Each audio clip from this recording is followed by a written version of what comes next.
தமிழ்நிறம் நேயர்களுக்கு வணக்கம். இன்று நம் நிகழ்ச்சியில் ஃபாதர் ஜெகத் கஸ்பர் அவர்கள் வந்து இணைஞ்சிருக்காங்க. ஸோ அவங்க கிட்ட பேசலாம். வணக்கம் ஃபாதர். வணக்கம். இன்னைக்கு 2 மாநிலங்களுடைய தேர்தல், மகாராஷ்டிரா, ஜார்க்கண்ட். இதில் வந்து எக்ஸிட் போல்ல எல்லாருமே என்ன சொன்னாங்கன்னா, பாஜக தான் 2 இடத்துலையுமே பெரும்பான்மையாக இருக்கும் அப்படின்னு சொன்னாங்க. ஆனால் ஜார்க்கண்டில் பா காங்கிரஸ் தான் வந்து இருக்காங்க. மகாராஷ்டிராவில் பாஜக வின் பண்ணியிருக்காங்க. ஸோ இதை எப்படி பார்க்குறீங்க ஃபாதர்? அதாவது மகாராஷ்டிராவில் கடும் போட்டி நிலவும், ஆனால் பாஜக தலைமையில் ஆட்சி அமையும் என்று எதிர்பார்க்கப்பட்டது. இவ்வளவு ஒரு பெரிய வெற்றி வரும் என்று எதிர்பார்க்கப்படவில்லை. ஓகே. அதே போல ஜார்க்கண்டில் பாஜக எப்படியாவது ஆட்சி அமைத்துவிடும் அப்படிங்கிற ஒரு கடுமையான ஒரு வெறியோடு அங்கு வேலை செய்தார்கள். அங்கு காங்கிரஸ் ஜார்க்கண்ட் முக்தி மோர்ச்சா கூட்டணி வந்து ஓரளவுக்கு தாக்குப்பிடித்து ஆட்சி அமைக்கிற ஒரு நிலைதான் இப்போது இந்த நேர்காணல் இருக்கிறது. ஆக ஆனால் ஜார்க்கண்டை பொறுத்த வரைக்கும் காங்கிரஸ் ஜேஎம்எம் கூட்டணி தான் வெற்றி பெறும் என்று கணித்திருந்தேன். மகாராஷ்டிரா பொறுத்த வரைக்கும் அது பெரும் பணம் புரள்கிற ஒரு மாநிலம், மிக முக்கியமான மாநிலம். கடும் போட்டி நிலவும், ஆனால் பாஜக தான் ஆட்சி அமைக்கும் என்பது என்னுடைய ஒரு எதிர்பார்ப்பாக இருந்தது. இவ்வளவு பெரிய வெற்றி என்பது எதிர்பார்த்திருக்கவில்லை. நமக்கு தமிழகத்துக்கு பத்திரிகை மணி அவர்கள் வந்து பேசும்போது அதில் வந்து சொல்லியிருந்தாங்க, கிட்டத்தட்ட மகாராஷ்டிரா வந்து என்னதான் வந்து காங்கிரஸ் வந்தாலும் அந்த கோடிகளை கொடுத்து பணத்தை வாங்குறதுக்கு ரெடியாக பாஜகவினர் வந்து ரெடியாக இருக்காங்க அப்படிங்கிற ஒரு கருத்தை முன் வச்சுருந்தாங்க. அது மட்டும் இல்லாமல் அவங்களுடைய தேர்தல் வியூகத்தை வந்து மாற்றி அமைச்சிக்கிட்டே இருக்காங்க அப்படிங்கிறத சொல்கிறாங்க. அதுதான் வெற்றிக்கு காரணமாக இருக்கும். அதாவது இரண்டாவது பெரும் பணம் புரண்டது என்பதும், அதிகார துஷ்பிரயோகம் நடந்தது என்பதும், வாக்கு எந்திரங்கள், மின்னணு எந்திரங்களில் மேனிப்புலேஷன். நான் எப்போவுமே மின்னணு எந்திரங்களுக்கு எதிரானவன் தான். ஏன்னா இவங்க எதிராளிகள் என்ன சொல்லுவாங்கன்னா, நீங்கள் வெற்றி பெறுகிற போது மட்டும் குற்றம் சொல்ல மாட்டேங்கிறீங்க. நான் என்ன சொல்கிறேன்னா, எப்போது தவறு செய்ய வேண்டும், எப்போது அதை நீங்கள் தவறாக பயன்படுத்த வேண்டும் என்கின்ற அந்த முடிவு அதிகாரம் உங்கள்கிட்ட இருக்குது. ஒரு தேர்தலை விட்டு இன்னொரு தேர்தலை பிடிக்கலாங்கிற ஒரு யூகம் உத்தி இருக்கு இல்லைங்களா? அப்படி இருக்கக்கூடும். பட் இந்த இரண்டாவது நீங்கள் சொன்னது முக்கியமாக கவனிக்கப்பட வேண்டியது. நானும் அதை வலியுறுத்தி சொல்ல விரும்புகிறேன். பழைய ஆணவங்களிலிருந்து கொஞ்சம் இறங்கி வந்து பாடங்களை கற்றுக்கொண்டு அந்த பாடங்களிலிருந்து தங்களை திருத்திக் கொள்கிற ஒரு பக்குவத்திற்கு ஓரளவுக்கு பிஜேபி வந்திருக்கிறது, தன் நலனுக்காகத்தான். அதில் ரொம்ப முக்கியமான பார்த்தீங்கன்னா, பெண்களுக்கு நேரடியாக பண உதவித்தொகை. திமுகவினுடைய பாராளுமன்ற வெற்றியிலும் அது ஒரு முக்கிய காரணமாக இருந்தது. இப்போ மாதத்திற்கு 1500 ரூபாய் என்று 1,85,00,000 பெண்களினுடைய வங்கி கணக்குக்கு சென்றிருக்கிறது. அது 5 மாதங்களில் பாராளுமன்ற தேர்தலில் அவர்கள் சந்தித்த பின்னடைவிலிருந்து பாடம் கற்றுக்கொண்டு எப்படி அதை நாம் சரி செய்வது என்று சரியான வியூகம் வகுத்திருக்கிறார்கள். மகாராஷ்டிராவில் வந்து 4,60,00,000 பெண் வாக்காளர்கள். அது ரொம்ப முக்கியமான தொகுப்பு அது. அப்போது அது மட்டும் இல்லை, ஆட்சிக்கு மீண்டும் வந்தால் மாதம் 1,500 ரூபாய் என்பதை 2,100 ரூபாயாக உயர்த்துவோம் என்கின்ற வாக்குறுதியும் தரப்பட்டது. அது கணிசமான வாக்குகளை அவர்களுக்கு பெற்று வந்திருக்கிறது. இரண்டாவதாக, பொதுவில் வேளாண் குடிமக்களுக்கு கடுமையான அதிருப்தி நிலவி வந்தது. வேளாண் குடிமக்கள் சரத்பவார் தலைமையிலான ஒரு கூட்டணியில் தான் அவங்க நிற்பாங்க. ஆனால் இந்த முறை இவங்க என்னன்னா, அந்த மினிமம் ப்ரிக்யூர்மெண்ட் ப்ரைஸ் இருக்கு இல்லைங்களா, குறைந்தபட்ச விலை என்பதை ஏற்கனவே இருந்ததை விட அதிகமாக கொடுத்தார்கள். அதே போல் அந்த மாய்ஸ்சர் கண்டென்ட்னு சொல்லுவாங்க, அதான் அங்கே விவசாயிகளுக்கு அது புரியும். அந்த ஈரப்பதத்தன்மை என்பது 12% மேக்சிமம் 14 வரைன்னு தான் வைப்பாங்க. 14%க்கு மேலே ஈரப்பதம் இருந்தால் அரசு அதை கொள்வனவு செய்யாது. ஆனால் இந்த முறை 15% என்று வரப்போ வேளாண்குடி மக்கள் பரவாயில்லை, நமது கவலைகளையும் நமது பிரச்சனைகளையும் கருத்தில் எடுத்துக்கொள்கிறார்கள் என்கின்ற ஒரு நம்பகத்தன்மையும் ஒரு சார்பு நிலையும் சாதக நிலையும் வருது. 2. மூன்றாவது வந்து மராத்தியர்களை தவிர்த்த பிற்படுத்தப்பட்டவர்கள். அந்த கன்சாலிடேஷன் அப்போது சிவசேனையாக இருக்கட்டும், இது நம்ம என்சிபியாக இருக்கட்டும், அது எல்லாமே மராத்தியர்களினுடைய நலன்களை முதன்மைப்படுத்துகிறது. அப்படிங்கிறப்போ மராத்தியர்கள் தவிர்த்த அத்தனை பிற்படுத்தப்பட்ட சமூகங்களும் பாஜக ஷிண்டே இந்த தலைமையில் ஒன்று சேர்ந்த ஒரு இதை நம்ம பார்க்க முடியுது, அங்கே பார்த்துருக்கேன். கம்யூனல் போலரைசேஷன் வழக்கம் போலவே இஸ்லாமியர்களுக்கு எதிரான கடுமையான எதிர்ப்பு விதிக்கப்பட்டது. இந்தியா கூட்டணியில் ஒரு ஒற்றுமை இல்லை, ஒரு இணைந்த ஒரு சினர்ஜின்னு சொல்லுவாங்கல்ல, கூட்டணியாக இருந்தார்களே தவிர உண்மையிலேயே ஒரு கூட்டாக அவர்கள் உழைத்தார்கள். அது நாடாளுமன்ற தேர்தலுக்கு பிறகு ரொம்ப கம்மியா ரொம்ப மிகவும் குறைந்து விட்டு அந்த இது இருக்கல. இன்னொன்னு இந்த பாராளுமன்ற தேர்தலின் போது குஜராத்தியர்களுக்கும் குஜராத்துக்கு தான் முக்கியத்துவம் தரப்படுகிறது என்கின்ற ஒரு அதிருப்தி மகாராஷ்டிரால இருந்தது. அதனால இந்த முறை ரொம்ப கவனமா மகாராஷ்டிரா மராத்தி அந்த ஒரு முதன்மைத்துவம் இந்த தேர்தலில் தரப்பட்டது. கடைசியாக இந்தியா கூட்டணிக்கு ஒரு நேரட்டிவ் இல்லை. எப்படி இவர்கள் ஒரு மாற்றமாக இருக்க போகிறார்கள், என்னென்ன வழிகளில் மாற்றமாக இருக்க போகிறார்கள் என்கின்ற அந்த நேரட்டிவை மக்களுக்கு சொல்லலை.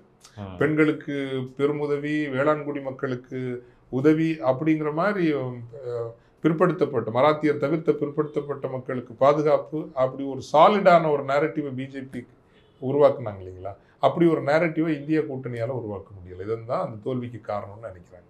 இதில் வந்து 2 விஷயங்கள் மகாராஷ்டிரா தேர்தலில் முக்கியமானதாக வந்து பார்க்கப்படுகிறது. ஒன்று, தாக்கரேவோட நிலை என்னவாகும்? ஏன்னா இது தாக்கரே விசஸ் மோடி அப்படிங்கிற ஒரு விஷயமா பார்க்கப்படுது. ஒருவேளை தாக்கரே வின் பண்ணிட்டாங்க அப்படின்னா மோடியினுடைய செல்வாக்கும் அமித்ஷாவினுடைய செல்வாக்கும் குறைவதற்கான வாய்ப்பு இருக்குது. அப்படிங்கிறப்போ மோடி இப்போ சேஃப் ஆகிட்டார்.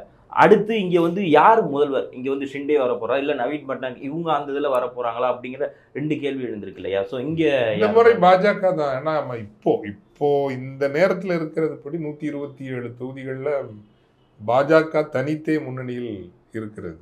அவர்கள் தனி பெரும்பான்மை பெறுவதற்கு இன்னும் ஒரு 18 தொகுதி வந்தாலே 145 வந்தாலே நீங்கள் ஆட்சியை அமைத்து விடலாம். அதனால் இந்த முறை முதல்வர் பதவியை பாஜக தான் உறுதியாக பெற்றுக்கொள்ளும். ஷிண்டேக்கு ஒருவேளை துணை முதல்வர் பதவி கொடுக்கப்படலாம் அப்படின்னு நான் நினைக்கிறேன். தாக்கரே அவரோட சைடில் என்ன ஆகும்? அவருடைய அரசியல் கட்சிக்கு என்று ஒரு ஒரு urban நகர்ப்புறம் சார்ந்த ஒரு உறுதியான வாக்கு வங்கி இருக்கிறது. அவர்கள் அப்படி ஒன்றும் அழிந்தும் அகன்றும் போக மாட்டார்கள். பட் அழுத்தத்துக்கு உட்படுத்தப்படலாம் இல்லையா? கட்டாயம் உறுதியாக அவர்கள் 5 ஆண்டு காலம் சமாளிக்கணும். ஒன்றிய அதிகாரமும் அவர்களிடம் இருக்கிறது, மாநில அதிகாரமும் அவரிடம் இருக்கிற போது கடுமையான அழுத்தங்களுக்கு அவர்கள் உள்ளார். இங்க அதிமுகவுக்கு இருக்கிற அதே மாதிரியான அழுத்தம் அங்கே அதே மாதிரி. இங்க ஜார்க்கண்ட்ல எப்படி பாக்குறீங்க ஃபாதர்? இப்ப திருப்பி ஜார்க்கண்ட்ல இவங்களுடைய பாஜகவினுடைய அந்த உத்தி இருக்கு இல்லையா, எதுவுமே 2-3 இதுல வந்து அது வந்து படுதோல்வி ஆகியிருக்கு. ஓகே, எப்படியாவது ஆர்எஸ்எஸ் வந்து தலித் மக்களையும் பழங்குடியின மக்களையும் scheduled caste and scheduled tribes தன் ஒரு வட்டகைக்குள் கொண்டு வரலாம் என்று ஒரு 40 ஆண்டுகளாகவே கடும் முயற்சிகள் மேற்கொண்டு வருகிறது. அந்த முயற்சிகளில் அது தொடர்ந்து பின்னடைவு சந்திக்கிறதுங்கிறது நீங்கள் இந்த ஜார்க்கண்ட் இது ஒரு முக்கியமான செய்தி, இந்தியாவுக்கே செய்தி. ஏன்னா ஹேமந்த் சோரன் அரெஸ்ட் எல்லாம் பண்ணப்பட்டாங்க. நான் சமீப காலமாகவே செய்து வருகிறேன். இப்போ எப்படி வந்து பாஜகவினுடைய ஆர்எஸ்எஸ்னுடைய அரசியலால் இஸ்லாமிய மக்கள் ஒரு தனித்து விடப்பட்டு ஒரு கன்சாலிடேஷன் நடக்குது இல்லைங்களா? வெற்றி பெறுகிறோமோ இல்லையோ நாங்கள் இணைந்து தான் அரசியல் முடிவுகளை எடுப்போம், ஒரு கருத்தாகத்தான் வாக்களிப்போம் என்கின்ற ஒரு கன்சாலிடேஷன் நடக்குது இல்லைங்களா? அதே போல ஒரு கன்சாலிடேஷன் ஒரு தலித் மக்களிடையே இந்தியா முழுவதும் காஷ்மீரிலிருந்து கன்னியாகுமரி வரைக்கும் there is a Dalit consciousness. அது வந்து நீங்கள் அதை கடந்து நீங்கள் போக முடியாது. அது ஜார்க்கண்டில் அது இப்போ இவங்க என்னதான் ஆர்எஸ்எஸ் வந்து இவங்களை உள்வாங்கிற முயற்சி பெருசாக வெற்றி பெறலைங்கிறது தெரியுது. அதனால என்ன பண்ணாங்க அப்படின்னா, இஸ்லாமியர்களை பகையாக நிறுத்தி உங்கள் நிலங்களை ஆக்கிரமிக்க வருகிறார்கள், உங்கள் பெண்களை திருமணம் செய்து கொண்டு உங்கள் நிலப்பரப்பை அவர்கள் கபலீகரம் செய்ய வருகிறார்கள் என்று ஒரு அப்பட்டமான மத வெறியனாக இருக்கிற அசாம் முதலமைச்சர் கொண்டு தான் இங்கே வந்து பிரச்சாரம்லாம் நடத்துனாங்க இல்லையா? அதில் ஹேமந்த் சோரன் வந்து ஹேமந்த் சோரன் அவருடைய வாழ்க்கை முறையை பார்த்தீங்கன்னா அது வந்து ஒரு கனிம வளங்கள் நிறைந்த ஒரு நிலப்பரப்பு. ஸோ ஊழல் என்பது அங்கே தவிர்க்க முடியாது. ஊழல் லஞ்சம் எல்லாம் அங்கே ஊறி வேரோடி போன ஒரு இடம். ஆனால் அந்த ஹேமந்த் சோரன் அவங்களுடைய அந்த வாழ்க்கை முறையும் குடும்பம் எல்லாம் பார்த்தீங்கன்னா மக்களோடு மக்களாக இணைந்திருக்கிற, அது ஒரு டிராமா கிடையாது, நாடகம் இல்லை. ஓகே, அது வந்து இயல்பாகவே பல்ஸ்லேயே இருக்கு, அவங்களோட பல்ஸ்லேயே இருக்காது. ஸோ பழங்குடியின மக்களும் தலித் மக்களும் இவரை நம்பி இருக்கிறார்கள், இவர்களே நம்பி இருக்கிறார்கள். அதோட காங்கிரஸ் அலையன்ஸும் சேர்ந்து வரப்போ வந்து அந்த காம்பினேஷன் சிறப்பாக வெற்றியை ஈட்டி இருக்கிறது. பிஜேபியினுடைய பிரித்தாளும் அரசியலுக்கு ஒரு பெரும் மரண அடி ஜார்க்கண்டில் கிடைச்சிருக்கு. ஓவராலாக இதை எப்படி பார்க்கலாம் ஃபாதர்? ஏன்னா மகாராஷ்டிராவில் ஒருவேளை காங்கிரஸ் கூட்டணி வின் பண்ணியிருந்தாங்க அப்படின்னா அது அமித்ஷாவுக்கும் மோடிக்குமே ஒரு மிகப்பெரிய அடியாக இருந்திருக்கும். அங்கே வந்து வின் பண்ணிட்டாங்க. ஆனால் நாங்கள் வந்துருவோம் அப்படின்னு எதிர்பார்த்த ஜார்க்கண்டில் காங்கிரஸ் வந்திருக்காங்கிறப்போ இதை எப்படி புரிஞ்சுக்கிறது இந்த தேர்தல்? அதில் நீங்கள் மேக்ரோ இதில் பார்த்தீங்கன்னா உறுதியாக இந்த மகாராஷ்டிர தேர்தலில் படுதோல்வியை ஒருவேளை சந்தித்திருந்தால் ஆர்எஸ்எஸ்க்கு உள்ளிருந்தே மோடியை அகற்றும் நகர்வுகள் வேகம் பெற்றிருக்கும். அதான் சொல்லப்பட்டது. அந்த வகையில் மோடி தன்னை தற்காத்து கொண்டிருக்கிறார். அப்போ இப்ப நீங்க பல நகர்வுகள் உலக அளவில் நீங்க நடக்கிறத பார்க்கலாம். ஒன்று இந்த கனடாவில் நடந்த நிஜார் படுகொலை, அதில் தேசிய பாதுகாப்பு செயலரையும் அமித்ஷாவையும் ஏற்கனவே செக் வைக்கிறாங்க. ஸோ அடுத்த ஒரு பிரதமராக அமித்ஷா முன்னிறுத்தப்பட்டாலும் உலகம் உங்களை ஏற்றுக்கொள்ளாது அப்படிங்கிற ஒரு பொசிஷனை கொண்டு வந்துட்டாங்க. அதானிய மீது குற்றப்பத்திரிகை தாக்கல் செய்ததன் மூலம் பிரதமருக்கும் அது நெருக்கடி தான். அடிப்படையில் பிரதமர் தான் அதானி தான் பிரதமர் தான் அதானி.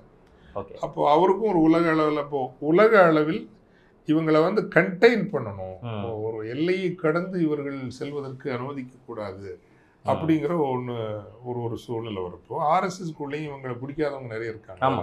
அது ராஜ்நாத் சிங் உட்பட, ஆர்எஸ்எஸ் தலைமை உட்பட நிறைய பேர், மோகன் யாருக்கும் இவங்களை பிடிக்கல. So the context is set. மகாராஷ்டிராவில் வென்றதால் மட்டுமே எளிதாக எல்லாம் அவர்களுக்கு இருக்குன்னு சொல்ல முடியாது. ஏன்னா அவங்களை இப்போ வந்து அவங்க குஜராத்திகளை தவிர்த்து, அவர்களினுடைய தீவிர வருடிகளை தவிர்த்து ஆர்எஸ்எஸ்க்குள்ள யாரும் இவங்களை பெருசா மதிக்கிறது இல்லை. இது வந்து ஒரு யதார்த்தம். ஸோ இந்த போக்கு மகாராஷ்டிரத்தை வென்றதால் அது மாறிவிடும் என்றெல்லாம் சொல்ல முடியாது. ஜார்க்கண்டை பொறுத்த வரைக்கும் சொல்லப்படக்கூடிய செய்தி என்னவென்றால், நான் சொன்னேன் இல்லைங்களா, ஒரு நாடு முழு காஷ்மீர் முதல் கன்னியாகுமரி வரை தலித் மக்களும் பழங்குடியின மக்களும் ஒரு தனித்துவமாக அவர்கள் எழுகிறார்கள். அது வந்து பெரும்பாலும் இன்றைக்கு வந்து காங்கிரஸ் ஒரு சார்ந்த நிலை. இப்போ அவங்க தலைவராக கார்கே அவர்கள் ஒரு தலித் சமூகத்தை சார்ந்தவரை வச்சிருக்காங்க. எடுக்கின்ற நிலைப்பாடுகள் வெளிப்படையாகவே மிகவும் பிற்படுத்தப்பட்ட ஒடுக்கப்பட்ட மக்களுக்கான நிலைப்பாடுகளை எடுக்கிறார்கள். அடுத்த பாராளுமன்ற தேர்தலில் ஆனால் காங்கிரஸும் வந்து முற்றாக ஓபிசிஸை தவிர்த்திருச்சுன்னா அது அவங்களுக்கு பாதகமாக முடியும். ஆனால் இன்று அதிகமாக காவிமயப்பட்டிருப்பது ஓபிசிஸ் தான். எப்படி முலாயம் சிங், லல்லு பிரசாத் யாதவ், கர்பூரி தாக்கூர் இந்த காலகட்டத்தில் சமூக நீதி அரசியலினுடைய பின்புலமாகவும் முதுகெலும்பாகவும் குதிரை இழுப்பு விசையாகவும் பிற்படுத்தப்பட்ட சமூகங்கள் இருந்தனவோ, மதவெறி சமூகங்களாக மாறிக்கொண்டிருக்கிறவை ஓபிசிஸ். ஸோ இந்த முரண்பாடு வருகின்ற காலங்களில் இன்னும் கூர்மைப்படும்.